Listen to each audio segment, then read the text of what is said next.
C'est-à-dire que quand j'attaque de l'ASF, j'aime bien une ASF qui soit proche de l'humain, en fait.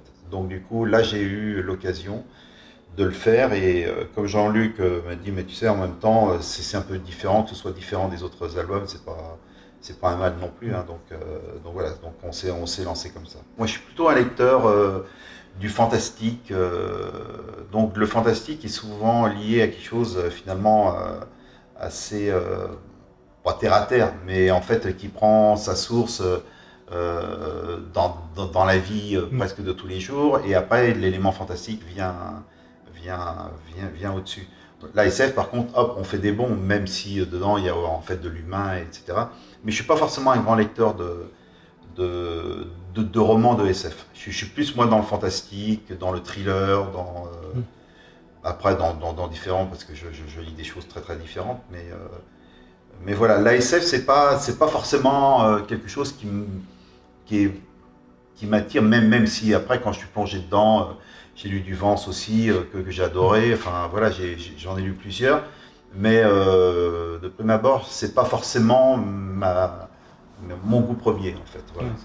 Mais c'est intéressant aussi de se dire, il y a eu un moment donné, il a fallu faire aussi, j'avais proposé aussi un Kookaburra à l'époque, pour la série Kookaburra, et Kookaburra Universe exactement, et là, ça m'intéressait aussi, parce que voilà, c'est comme je suis pas forcément attiré par la SF pure et dure, j'aime bien, je me dis bon, moi comment ça m'intéresserait en fait. Donc c'est pour ça que c'est un défi d'écriture en fait, de se dire bon, voilà, moi c'est peut-être pas quelque chose qui m'intéresserait de prime abord, mais comment je pourrais être intéressé, comment on pourrait m'intéresser. Donc voilà, j'essaie de retranscrire ça sur une BD, quoi. Par contre, tout ce qui est cinéma, série et tout, là j'en ai vu plein, et évidemment. Là-dessus, moi j'en ai aussi des Battlestar, j'en ai aussi dans mes cartons, j'ai développé des choses aussi. Voilà, mais j'aimerais bien les faire, mais après, voilà, c'est les éditeurs, c'est le choix, etc. Donc, je me suis dit, moi je suis plus sur l'humain, sur le côté émotionnel, sur le côté. Sur ce côté-là, ce qui existe aussi en SF, mais bon, c'est moins spectaculaire au niveau de la BD, quoi, en fait, voilà. Donc du coup, je m'étais dit, bon, ça peut le freiner. Ça ne veut pas dire qu'il n'est pas sensible à ça, mais je me disais que ça pouvait le freiner. En fait, non, il a été open là-dessus, et donc, en plus, il en a repris un autre, donc avec Odyssée. Donc voilà, il a osé aussi, et c'est une très bonne chose. Bon, pour Léna, l'éditeur savait que je connaissais bien le monde de la danse, parce qu'en fait, dans ma famille, il y a des gens qui font de la danse, enfin ma fille notamment, et danseuse et chorégraphe, donc du coup, voilà, c'était un univers que je connaissais bien, donc j'étais à l'aise là-dedans, en fait, voilà. Maintenant, après, il y a des obligations, puisqu'on travaille avec des producteurs qui ont produit Léna, et aussi l'Opéra de Paris, qui est très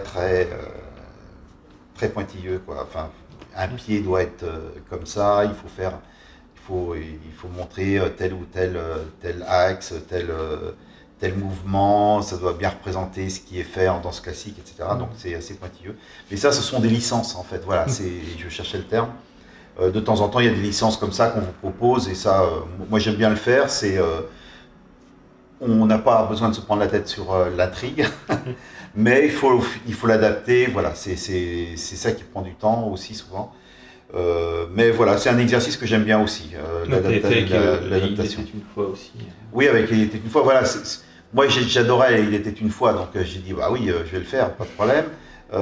Léna, à vrai dire, je connaissais pas, mais du coup là, moi j'avais envie, c'était dans le domaine de la danse, ça m'amusait à le faire. Et puis après, il y a toutes les autres séries, il y a d'autres choses. Il faut maintenant, il faut batailler, quoi, avec les éditeurs, leur montrer qu'une idée qui peut paraître basique peut être très intéressante, mais tout dépend de la manière dont on va la raconter. Au niveau des adaptations, pour Lucia à la Chambre jaune notamment, ou même Parfum de la Dame en noir et Le fantôme de l'opéra, j'ai pas cherché à faire le malin avec ça. C'est-à-dire que je déplore un peu. Alors on dit souvent oui. Quand on adapte, on trahit. Alors, oui et non, en fait. Oui et non. Oui, parce qu'on est sur un autre support, donc forcément, on ne joue pas sur la même, sur la même ligne. Un roman, il vous faut un 250 pages ou un 300 pages, il vous faut 10 à 15 heures pour le lire. Vous lisez une BD, c'est pas 10-15 heures, donc on n'est pas du tout dans le même registre. On a le pouvoir de l'image qui peut aussi susciter des tas de choses. Donc il faut jouer avec le support, quoi. Mais c'est partir sur la même base. J'aime pas triturer et rechanger quelque chose qui a fait ses preuves en fait. Un roman comme Le Mystère de la Chambre jaune, s'il a fonctionné, il y a aussi des raisons. Alors si on veut jouer au plus malin avec ça, bah, peut-être qu'en fait on peut tout foutre en l'air aussi. Donc il faut faire attention à ça. L'adaptation, ça paraît simple, mais c'est pas si simple. Les adaptations aussi pour Robin Hood, pour l'Assassin Royal, là c'est pareil. J'ai pas cherché à jouer. En fait, au niveau des adaptations, je cherche pas à faire le malin. Je veux être proche du roman initial pour que la personne qui a lu le roman s'y retrouve et plaisir à retrouver ce qu'elle avait ressenti sur le roman, et que la personne qui ne connaisse pas ait presque envie de se dire bah, finalement je voudrais bien aller lire le roman maintenant. Voilà, c'est-à-dire là où il y aura plus de détails évidemment, parce qu'on est obligé d'enlever des éléments parce qu'autrement voilà, il nous faudrait plusieurs tomes, etc. Et on ne peut pas, économiquement c'est compliqué, etc. Mais voilà, c'est ce que j'essaye, c'est de condenser tout en gardant l'émotion. En fait, c'est ça qui est un peu compliqué. Voilà. Parce que l'émotion, sur 15 heures, 10-15 heures, on arrive à la gérer, on commence, enfin, c'est un peu comme ce qu'on ressent quand on regarde des séries, c'est-à-dire qu'on est avec les personnages et on les suit pendant des heures, donc il y a l'affectif qui se met en route et tout. Et là, il faut essayer de garder ça tout en faisant quelque chose de beaucoup plus condensé, quoi. C'est, à mon avis, il ne faut pas jouer avec trop malin sur l'intrigue qui est là et qui a fait ses preuves. Il ne faut pas la perdre et pas perdre non plus ses personnages et rester avec eux sur les émotions qu'on a pu ressentir au niveau du roman. C'est ce que j'essaie de garder. Maintenant, c'est vrai que quand on arrive sur 60 pages maxi ou peut-être 52 pages et tout, c'est vrai que c'est parfois un peu chaud, quoi. Mais bon, ça, en tout cas, c'est un plaisir de le faire et c'est intéressant de le faire. Quand on se lance sur une saga, enfin comme ça, c'était pareil pour Marlysa ou pour les Arcanes. J'ai pas une idée forcément de faire une série au long cours, si on peut dire. Pour les Arcanes, je savais quand même que je voulais une affaire par tome. Alors après, on a dérogé au truc, puisqu'en fait, on a fait parfois un diptyque. Mais parce qu'on savait que l'intrigue en un tome, ça allait devenir compliqué, donc il fallait... donc on s'était pas interdit de le faire, en fait, voilà. Donc il y en a. Et l'avantage avec les Arcanes, c'est que comme on est dans un monde difficilement identifiable, c'est une sorte de steam fantasy, mais pas trop steam non plus, pour pas que les gens un peu réticents au monde steampunk puissent être aussi au rendez-vous des Arcanes, parce qu'on voulait que ce soit grand public aussi.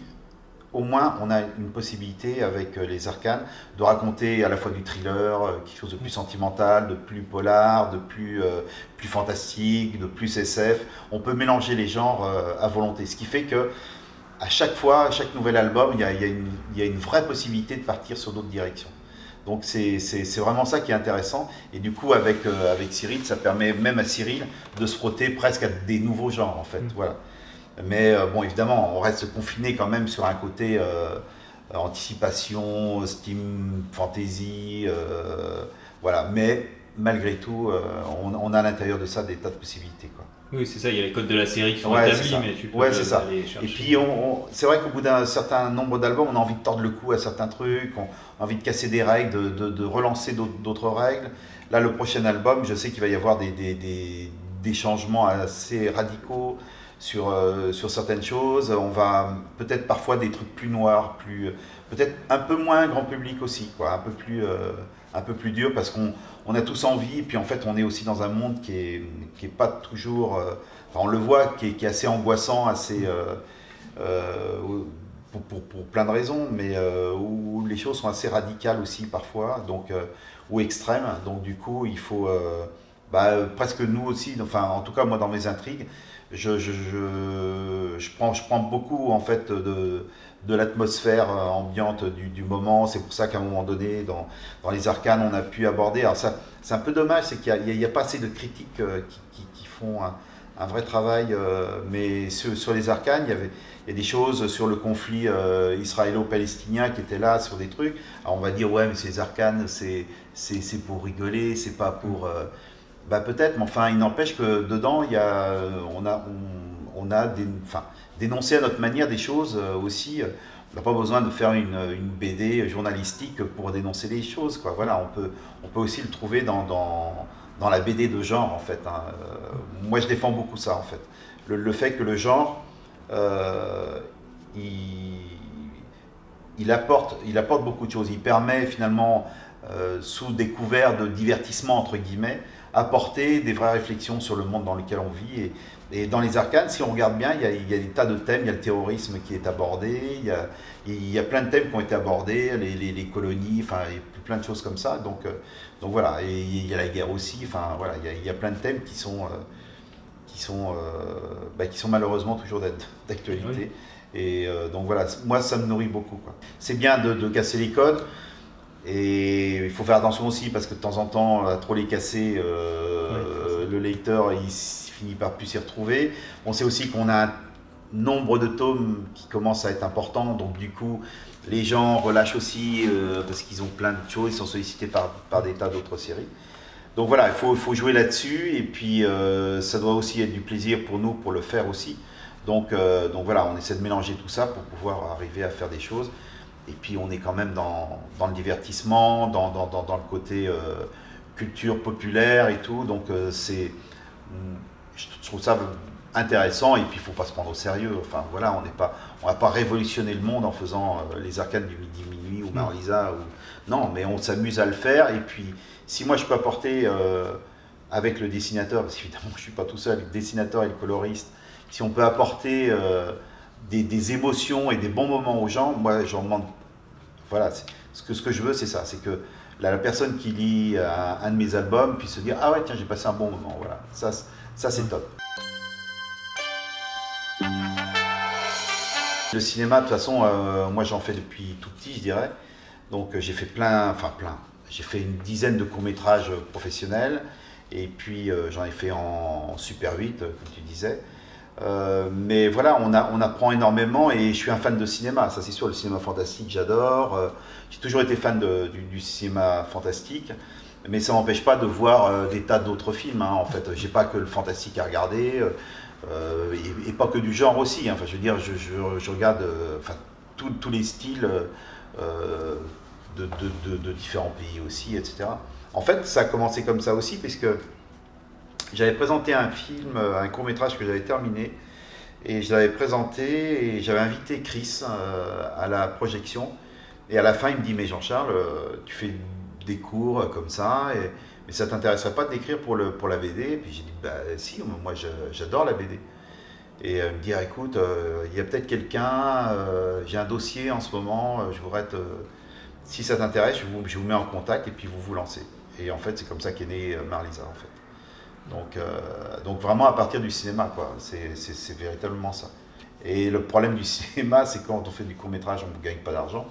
Donc du coup, et puis après, si vous voulez faire du long, il y a eu, tu parlais de l'ombre du cinéphage, il y a eu une opportunité à un moment donné d'un producteur qui était vraiment intéressé par l'ombre du cinéphage. Malheureusement, donc on s'était vu plusieurs fois et ça fonctionnait très bien.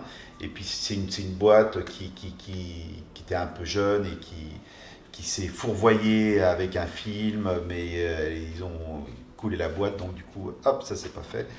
En écrivant pour la BD, j'écris pour l'image. Donc finalement, je m'y retrouve beaucoup, en fait, parce que c'est pas une image animée, c'est une image fixe, mais ça reste de l'image. Et c'est pour ça que je suis très à cheval sur les cadrages, sur les plans, sur les raccords, sur les ellipses, sur la loi des 180 degrés, enfin des trucs comme ça. Avec les dessinateurs, je suis très exigeant là-dessus parce que il suffit d'un raccord qui est pas bon. Moi, je sais que personnellement, ça me sort tout de suite de la BD, donc je veux que ce soit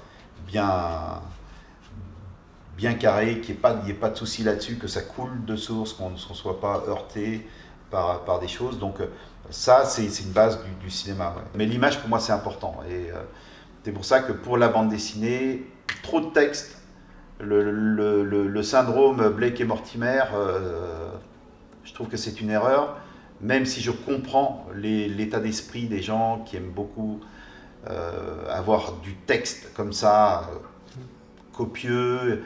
C'est une façon de faire, mais moi, quand je lis une BD, c'est un média d'abord visuel, donc j'aime bien m'appuyer d'abord sur l'image, et c'est comme ça aussi que je fonctionne sur le cinéma.